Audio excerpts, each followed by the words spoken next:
नमस्कार भावांनो. बैलगाडा क्षेत्रातील देव वृत्सम द्वादशम हिंद केसरी बकासूर बद्दल मी अपडेट घेऊन आलेलो आहे की बकासूर आता कोणत्या मैदानामध्ये आपल्याला पळताना दिसणार आहे. तसेच बकासूरच्या दावणीतील वादळ महाराज यांच्याबद्दल देखील अपडेट देणार आहे. वादळ महाराज कोणत्या मैदानात दिसतील. खरं तर मी दुपारी व्हिडिओ टाकली होती बिंदोडचा बादशाह मथुर वेगाचा शेवट सरच्याबद्दल अपडेट टाकली होती दुपारी. त्याद्वारे कमेंट बऱ्याच आल्या होत्या मला की बकासूरची अपडेट द्या म्हणून. तर मी त्यासाठीच व्हिडिओ घेऊन आलेलो आहे. खरं तर मी अपडेट टाकणार नव्हतो, त्याचं कारण मी पुढे सांगतोच. पण या कमेंटच्या आधारे बहुतेक कमेंट बकासूरची अपडेट द्या म्हणूनच मी ही व्हिडिओ बनवलेली आहे. तर भावांनो, सर्वप्रथम सांगतो वादळ महाराज बद्दल.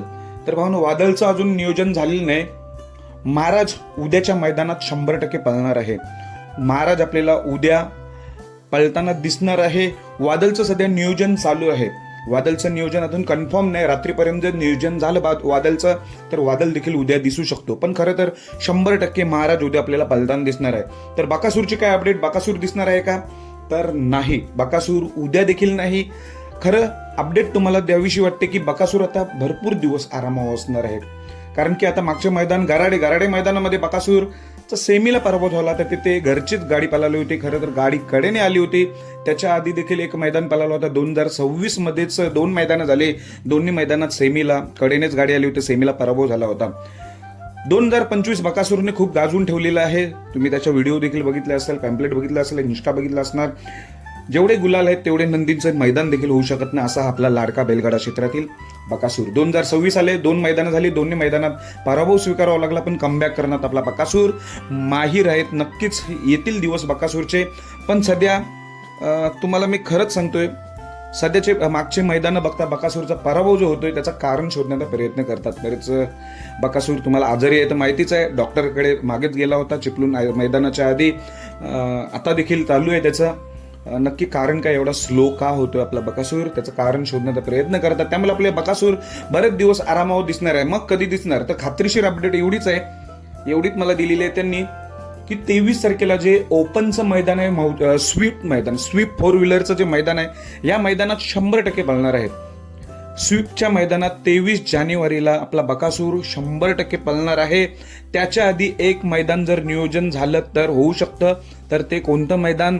16 जानेवारीला मौजे औदचं मैदान आहे.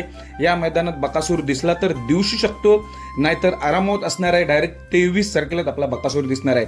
हेच कारण होतं माझा व्हिडिओ न बनवण्याचं, कारण की बकासूर आता आरामात असणार आहे म्हणून मी अपडेट देत नव्हतो. कारण की सध्या बकासूर बॅड दिवस आहेत बकासूरचे. सेमीला पराभव होतो, स्पीड कमी दिसतोय, त्यामुळे मालक त्याची काळजी घेतात.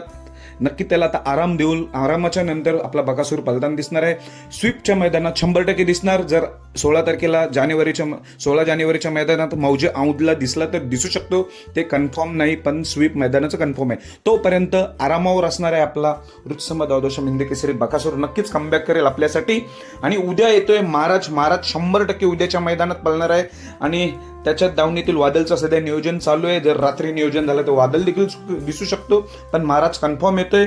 आणि बकासूरला येणाऱ्या मैदानात खूप शुभेच्छा देऊया, प्रार्थना करूया लवकरात लवकर बरा हो आपला बकासूर आणि आपल्याला पळताना दिसू. खरं तर आपले बकासूर प्रेमी एकच इच्छा व्यक्त करतात की आम्हाला बकासूर पळताना दिसू दे. पण आता बकासूर आरामात असणार आहे, पण तुमच्यासाठी नक्कीच येईल बकासूर मैदान गाजवायला. स्वीप मैदान 100% दाखल होणार. त्याआधी 16ला दिसला ते दिसू शकतो. धन्यवाद भावांनो.